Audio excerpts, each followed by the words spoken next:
Yes, reka nanjye ngo ikaze wo komeza gukurikirana ibiganiro byacu umunsi ku munsi. Wakoze subscribe ndagushimiye, nawe utarayikora ndagushimiye kugiye kuyikora kano kanya. Kuri uyu munsi nanone rero twakiriye umuntu ari kubona ko ari umuntu w'umusore kandi mukuru nubwo atari cyane, ariko reka tuguhe ikaze papa wanjye. Navuga papa cyangwa navuga inde? Avuga musaza wawe. Bro wanjye.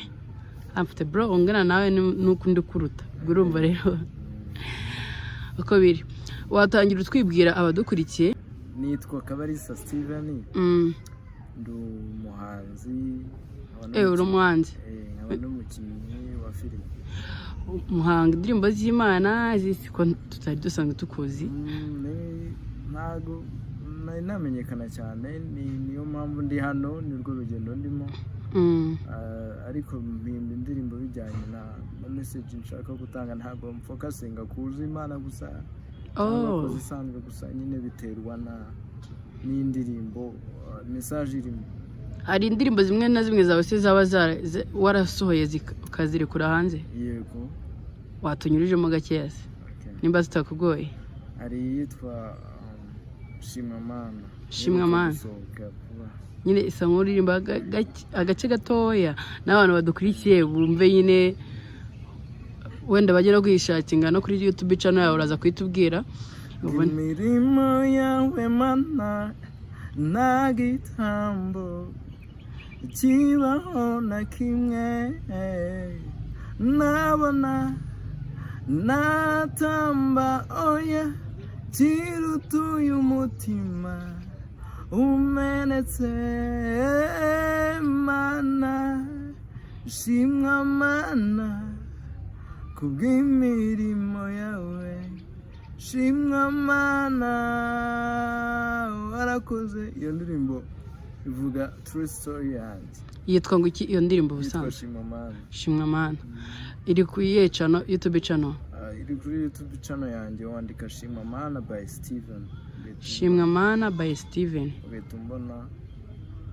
Hari izindi mfite, hari yitwa igitabo, wandikamo igitabo by Steven. Hari n'indi mfite yitwa Gatonyanga, wandikamo Gatonyanga by Steven. Hari n'indi mfite yitwa Nsanga, wandikamo Nsanga by Steven. Ugahita umbona. Muri make abantu bose bari kureba kino kiganiro nibajye kuri channel yawe bakore subscribe, bajye bagomeza n'indirimbo aririmba ziba zifitemo message, bahereza n'abandi iyo ndirimbo ngenda nayikunze ndumva ari nziza. Ahubwo mfite matsiko yo kujya kuri YouTube channel nkajya kwireba. Shanda yitangiyeho. Mu buzima busanzwe se no gukina amafilime no guhanga indirimbo gusa nta kindi? Mu buzima busanzwe nibyo nkora, nibyo nkora, nta kindi nkora. Usibye ko gukina filime nabyo bije vuba, ariko nibyo nkora. Undi umuhanzi. Ubona bikwinjiriza se? Oya, ntago ari hajye gutangira yo kwinjiza, nigo nitangira. Filime se ukinamo yitwa ngo iki? Filime nyenamo yitwa Ganza Filime. Bakina filime zirangira. Bakina filime zirangira yitwa Ganza Filime. Ubusukiramo yerore? Ni namo ndi mushiki w'umuntu bita Shalom. Musaza ndi mukuru we. Umuntu witwa Shalom. Ndi mukuru w'umuntu witwa Shalom. Ya filime harimo n'undi witwa MC Nario, ngira ngo baramuzi nawe harimo ba muganga ukina muri filime yanoza nawe harimo abantu benshi. Ni filime irebwa cyane. Mu buzima busanzwe utaratangira gukina amafilime no kuba umuhanzi, wakoraga ibiki mu buzima busanzwe? Mu buzima busanzwe nari ndi umunyeshuri usanzwe. Warangije kaminuza? Oya. Secondaire? Nacikishijemo amashuri, nagarukiye mu wa gatatu. Secondaire? Okay. Ariko nabwo ntugacike intege. Wemerewe no kuba wasubira ku ishuri cyangwa se ukaba kwiga n'ishuri ry'imyuga, nabyo birakunda? Nabyo birashoboka byose umuntu abikibireba. Mu rugo hagana hehe nyirizina? Mu rugo ni ahantu bita Gatsibo. I Gatsibo? Ubu ngubu none ahangaha utuye hehe? Ubu ngubu ndi Nyamata, niyo ndimo guturuka. Ahantu mbaye ndi Nyamata, ariko rimwe na rimwe naje mu bikorwa by'ubuhanzi mba ndi Nyamata kugira ngo binyorohere kugera i Kigali, ubundi nkataha Gatsibo nabirangiza. Mu buzima busanzwe se ugira umukunzi? Oya, ntawe. Nawe kubera iki subise? Kubera ko time yo kugira umukunzi akenshi ntayo nabonye, kubera ko mba mfite urumva habanje kwivuza mbirangiza mpitanya mu by'ishuri. Ikindi nemera ko urukundo nyarwo ari rufite focus. Ntase na focus y'urukundo ufite. Impamvu mbona icyo nsabwa cya mbere ari ukubanza nkagira ubushobozi, hanyuma nazagira urukundo, nkagira urukundo rufite intego. Okay, wampamagaye rero urambwira ushaka ko tuganira, ukambwira ubuzima waciyemo, ukambwira story yawe, kandi tukaba dukeneye na support. Umuntu wese uri kureba kino kiganiro dukeneye support yiwe kuri wowe. Nshaka unyiriremo gakeya ubuzima bwawe. Nabonye ubana n'ubumuga, ariko abafite ubana n'ikintu wishimiye. Abenshi baragenda baza kubibona gake gake, ariko nshaka unyuriremo gakeya ubundi tubone gukomeza. Mvuka bari bavuze ko ubuzima bwanjye basa nkaho babona byanjye, bagiye kugerageza mama akaba ari we barokora. Kubw'amahirwe ndavuka mbaho. Nyine mvuka ntabasha kwicara, mvuka ntabasha nyine kakunda umwana badakomeye, nta ngingo nimwe idakomeye. Mu gihe bagera igihe cyo kwicara iyo sinakicara, mu gihe bagera igihe cyo gukambakamba abantu sinkambakambye, bahita batangira kumvuza. Mfite imyaka 2 bamvuza igahini, ndivuza ku myaka 13 nibwo wivuje kuva ku myaka 2 kugeza kuri 13. Nibwo nabashije kwicara mu kagare nk'uko nicaye. Ntabwo wabashaga no kwicaramo? Nibwo nabashije wabaga uryamye gusa? Nibwo nabashije kuba nakambagamba. Icyo gihe nibwo twatashye, kuko batubwiye ko guhaguruka bisa nkaho kuri iyo tapi takunda. Turataha tujya aho mu rugo, ntangira ubuzima bwo gushaka kujya ku ishuri, nabyo bitoroshye kubera ko. Wari ufite imyaka ingahe? 13 niyo nari. Mwagiye mu bitaro? 13. Mwagiye mu bitaro mfite imyaka 2 nibwo batangiye kumvuza. Ariko mwagiye mujyayo mugataha mukongera mukajyayo? Niko babikora, ariko hari imyaka 6 namaze kugira ngo bagerageze bwa nyuma. Wamaze imyaka 6 mu bitaro? Kuri etape ya nyuma namaze 6 ntataha. Umubyeyi yasimburana na barumuna wanjye aho kugira ngo nyine bagerageze bwa nyuma barebe ko byibuze nahaguruka, ariko biranga. Icyo gihe ndataha, iyo etape yo kwivuza isa nkaho yaciyeho, icyo gice cyo kwivuza kirangiriraho. Ubu si byagoranaga cyane mama wajya kukoza bagakora iki? Ni ibintu bigoye, ndumva ari story ndende kandi igoye cyane. Ko numva nyiza mu buzima bukakaye. Kwivuza nako kujya ku ishuri se byagendaga gute? Icyo gihe naratashye nyine mbwira mama ndumva nshaka kujya ku ishuri, kuko nk'abandi numvaga nshaka kumenya gusoma, kumenya kwandika. Mama arambwira ati se wa mwana urabona uzi gute n'ahantu, kubera ko kuva mu rugo ugera ku ishuri riri hafi byari 5 kuri moto. Abantu ni hanini byonyine, n'urugendo rwa 5 aba ari runini, nano ibaza 5. Ukagenda ku kagare byari bikomeye cyane. Kuhagenda ku kagare byari bikomeye, ugenda ugwa ubundi ugasiba, ukagera ndarwana ngera mu wa 3 secondaire. Nese wahereye mu wakangaye primaire? Nahereye mu wa mbere mfite iyo myaka 10. Mu wa mbere primaire?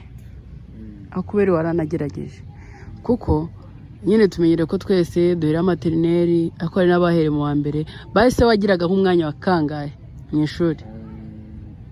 Primaire byari hari ngitangira nabaga wa mbere muri iyo minsi, ariko ko nagiye nzamuka bikomera n'inzira bikomera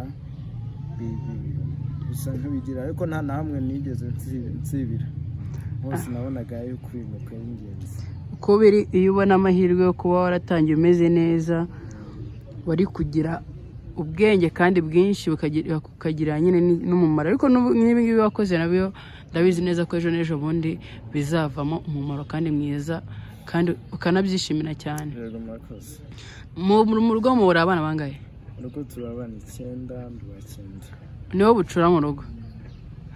Hari undi mwana se wavutse afite ubumuga nk'ubwo ufite mu bana banyu? Ufite papa na mama we? Oya mfite mama gusa papa yitabye Imana mfite imyaka 6. Ubu se ntabwo wagiye ugira ikibazo cy'uko abana ku ishuri baguserereza bakakunyuzura bitewe n'ukuntu wimereye cyangwa se ugasanga abana mu rugo barakwanga cyangwa hari ababyeyi bakwinubira? Mu rugo ikintera n'umunezero izo mbogamizi zose mpura nazo mu rugo baba banshyigikiye n'ibyo by'ubuhanzi kujya kubitangira. Ni mukuru wanjye wabimfashijemo baranshyigikira cyane ibyo bikomere byose mpora nabyo kubera ubumuga mbyomorwa n'umuryango niyo mahirwe ngira. Hari umuntu ushobora kukubona wicaye mu kagare akabona wambaye n'inkweto gutya ugasanga umwe na umwe ntibabyemeye cyangwa bagize bate ariko ukuri n'ubundi ntabwo byakuraho ukuri guhari. None se mu buzima busanzwe nk'iyo ugiye gukina amafilime cyangwa ukabona abandi bantu bagenda si bigutera ipfunwe ukumva urihebye? Oya urwo rwego nararurenze rwose banumva ko kugira ubumuga ntibivuze ko udafite ubushobozi. Ubwo rwego wari uriho ufite nk'imyaka ingahe? Urwego rwo kwiheba se kubera gukurira ahantu hari abantu bafite ubumuga benshi naje kumenya ko atari njye njyenyine. Bahise bakujyana ku ishuri ririmo abandi bana baba bafite ubumuga? Aho ngaho nakuriye nyine aho ngaho nakuriye Gahini hari abana benshi bafite ubumuga noneho nkurira muri iyo si nyine mbizi ko bibaho nkurira muri iyo si ndabibona bituma niheba kandi mparanira ko n'abandi bafite ubumuga nabo bataheranwa n'iryo pfunwe. Reka tubwire abantu bose bari kureba kino kiganiro nabo babana bafite ubumuga ubwo ari bwo bwose ntibakihebe kuko ejo n'ejo bundi birahinduka cyangwa se akumva yuko icyo twabashishikariza ni ukugira ngo biyakire mu byo barimo kandi natwe n'ukuri kw'Imana tubari inyuma. Yego murakoze cyane. Tubari inyuma ntabwo twabatererana ndetse n'umuntu ugiye ufite ubufasha uwo ari we wese nk'umuntu ufite wenda amastudio atakugoye akaba yaguhereza nuzo akaba yagukorera indirimbo ku muntu. Ni iki kintu wabasha gukora ukoresheje intoki zawe? Ibintu byoroheje bidasaba imbaraga. Oya apana ibintu by'imbaraga wenda nk'akazi bisanzwe turimo tworoheje twose intoki zirabikora. Birumvikana. Biri no mu mpamvu zatumye nza mu muziki cyane kuko twiga nk'umwana yarazaga akakubwira ati wowe uriga uzakora iki abandi bana nkawe ko basabiriza ibyo udasabiriza noneho ninjira muri ibyo bintu by'umuziki mvuga ngo byibuze nzamenyekane mba umusitari menyekane ku buryo n'uwa mwana uri hasi yumva ko buri wese ashoboye bazamubwira ati twabonye umuntu umeze nkawe ukina filimi yishimye kuko hari n'abo nabonye bagendera mu tugare bayibonye barishima nta kuntu bitabishimisha. Mu rugo uko bamfataga byarahindutse bamaze kubona ko umuntu uri mu kagare yakinnye filimi urumva byatangiye gutanga umusaruro ku bantu kandi nicyo nanjye nashakaga. Nabonye hari umuntu wakuzanye mu modoka uriya muntu ni iki cyawe mupfana iki? Ni inshuti y'umuryango mukuru wanjye baragerageje agashaka we ntabwo yabonetse yashatse undi muntu umfasha kuhagera. Umukuru wanjye ni nawe wamfashije gutuma izo ndirimbo zijya hanze. Mukuru wawe afite imodoka? aba yayishakishije aba yashakishije uburyo bushoboka kugira ngo arebe ko umuvandimwe yatera imbere yakoresha uburyo bushoboka bwose. Nese nko muri iyi minsi iyo uri kuba ahangaho i Nyamata ubayeho gute ufite ubushobozi? Ni aho ngaho kwa mukuru wanjye mbamize. Ni kwa mukuru wawe ariko nabwo nyine biba bisobaye kugira ngo ube nawe ubwawe ufite support. Nyine ubwo buryo bwose we arabutanga kugira ngo nicyo nakubwiye, ikintu cyonyine ku isi kimpa ibyishimo ni ukubona umuryango wanjye ushyigikira. Nsabe n'abandi bantu bafite ubumuga bajye bashyigikira, ntibakanga abana babo ngo ni uko we yavutse gutyo. Ni ukuri abantu bose bafite abana cyangwa se baziranye n'abantu bafite ubumuga ntibakabange pe, ndabinginze nukumva wamwinubiye nawe si wese uko yavutse ntabwo uko ameze ari ubushake bwiwe, ahubwo ni Imana yabikoze kandi ibifite n'impamvu wenda yabikoze ntawamenya. Kuba byonyine waravutse bari bazi ko bari kuramira umubyeyi gusa ukavuka ni ikintu cyo gushimira Imana cyane. N'ukuntu wabayeho, n'ukuntu wagiye unyura muri byinshi bari bazi ko utazabaho, Imana igakora iko ushoboye ukabaho, nukuri nabyo twabishimira Imana cyane. Nuko byonyine yaguhaye impano yo kuvuga ngo ngiye kuguhereza impano yo kuzajya uririmba, ewana ibyo nabyo nabishimira Imana pe, nukuri nibyo gushimira Imana, kuko hari benshi bo batashoboye no kuvuga, hari benshi bafite ubwo bumuga ariko batabasha no kugira ikintu bakora, ariko ikintu twababwira cyo ntibakihebe ngo bumve ko nta kintu bashoboye, bagerageza byonyine n'umunwa wabo watuma batera imbere, kuko natwe niwo tubeshejeho. Rero wenda nuko twebwe dufite n'amaguru cyangwa se n'amaboko, ariko iyo tuvuze akenshi birakunda tukabaho mw'ubwo buryo. Waririmba, waba umukinnyi wa filime, waba umuhanzi nyine runaka, wakina n'ikintu icyo ari cyo cyose, kuko hari n'umuntu uvuga ati ndandika filime nge nzigurishe kuko hanze hari abantu bazigura, akaba ariko kazi, cyangwa akaba yaba umwedita. Kwiyakira no kumva bafite morale, bakumva ko bashoboye. Ntabwo njya niyo hari limite, ntimukumve ko mwihebye, kuko hano hanze hari n'abandi bantu benshi bari hasi yawe cyangwa se munganya ukuntu umeze. Ntimukihebe, ikintu cya mbere mbasaba ni ukumva yuko mushoboye muri mwebwe. Ikintu cyose kizagusaba kuba wabona gake cyane akukoresha uzajya ugakoresha, nyamuneka uri kureba kino kiganiro. So hari abantu rero ubu usanga bifuje kugufasha, bakumva ko nyine baguteza imbere mu bundi buryo.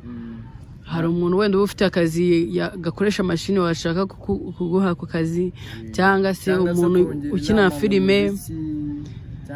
Izo nama dukeneye cyane, ubufasha dukeneye cyane mu muziki ni ukuba yaguteza imbere, akagushyigikira mu muziki, akaba yatanga sapoti, yaba aziranye n'umuntu ukora indirimbo, amavideo n'ibiki byose, akaba yagufasha. Ubu ngubu rero abo bantu nibo dushaka. Ibintu byo kuvuga gusa nta bikorwa ntabwo bikigezweho pe, tujye tuvugisha ukuri. Wenda umubwigira inama ari kuvuga ati ndakira na 5 basi biragushyigikira mwiyo nama ngo haye, icyo kintu cyo tuba dukeneye. Wadukenera ushaka kuvuga aho yatubona, yakoresha nimero nazitanga sinzi, ntari bizivuga urabyemerewe. 8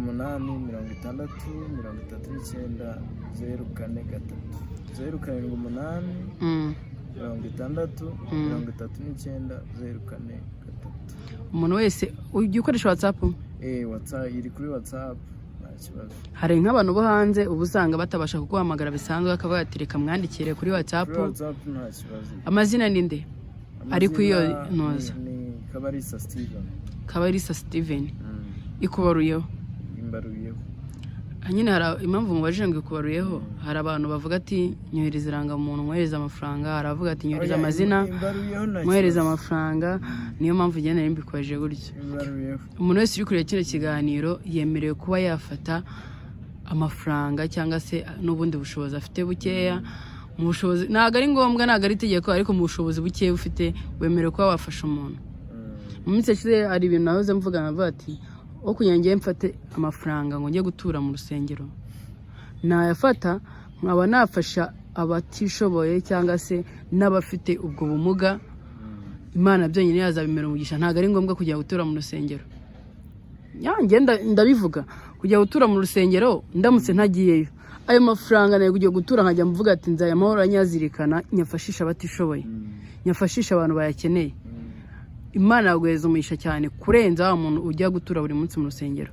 Kuko n'ubundi ntabwo waca ku muntu yaburaye ngo yamwime cyangwa ngo ubure kumuheza icyo kurya ngo ujye kuyatura mu rusengero. Imana no ntabwo umugisha Imana yazawuguha.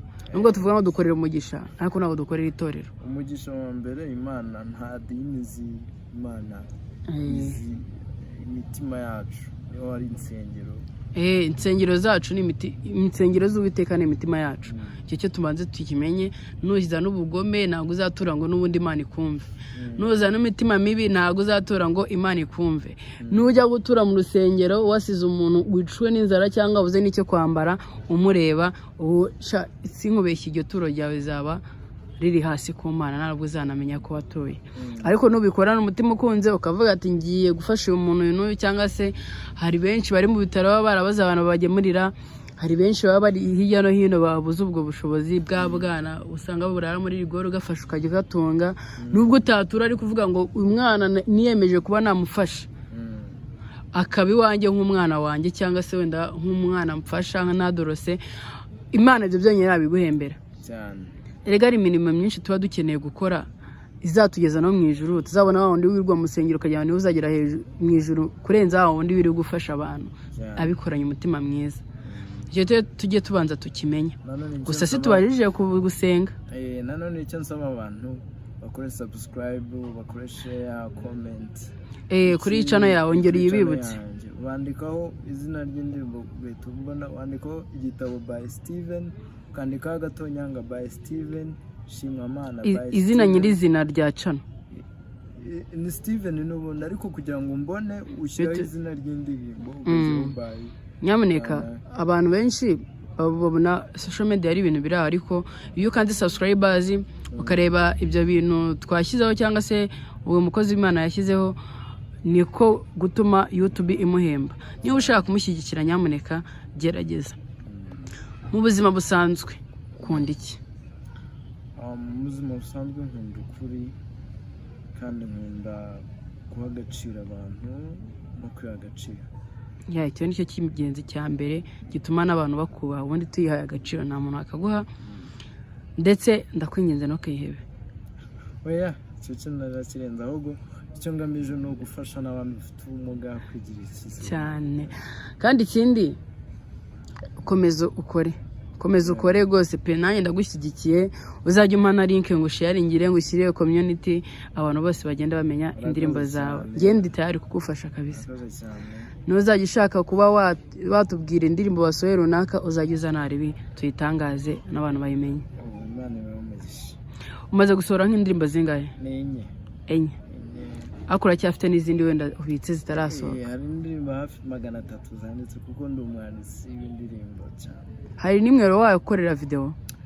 Irahari. Iyo yitwa Igitabo, twakorewe audio kwa Riderman, video nikorera na video ni nziza, indirimbo nziza. Cyane ukenera abantu bajya muri clip, nanjye uzambwire kabisa. Nzahaza kubera iyo mpamvu nzitanga kabisa. Murakoze cyane. Clip nanjye nzayijyamo ngo ushyigikire. Ntera na makeup nushaka n'abantu nyine nushaka abantu bawe bagiye mu ndirimbo ko batera makeup ndahari nzabikora. Murakoze cyane. Wenda imyenda yose navuga ngo mfite imyenda yajya muri clip, ariko byose ndi tayari. Murakoze cyane no kuri nanjye umwihariko wanjye umuntu tumenyane, ntabwo ukiri umuntu usanzwe wita yari umuhungu ahita aba musaza wanjye, mukuru wanjye yari umukobwa, ubwo nawe mushiki wanjye. Ndi mushiki wawe n'ubundi. Hari n'abantu bumva bivovota, sinabana n'umuntu ufite ubumuga, ariko icyo nzi cyo iyo haje urukundo n'ibindi birizana. Ntabwo ari ngombwa kugira ngo nyine ujajinge ku muntu kandi ari Imana yamuremye utaramuremye, kandi ikindi ushobora kubikora gutyo ejo ukabyara umwana umeze nkawe ukumva uranasebye. So rero ikintu cya mbere nababwira, ntukazajya ujya gukunda umuntu ugize ibyo witaho, uzajya urita ku marangamutima, uko umutima icyo umutima ukubwira. Hari umuntu ukunda umuntu akaba kubimwereka ngo hari impamvu runaka, ntukite ku mpamvu runaka, ko nizo mpamvu zindi Imana yabibaheremo umugisha. Imana wonye icyo nemera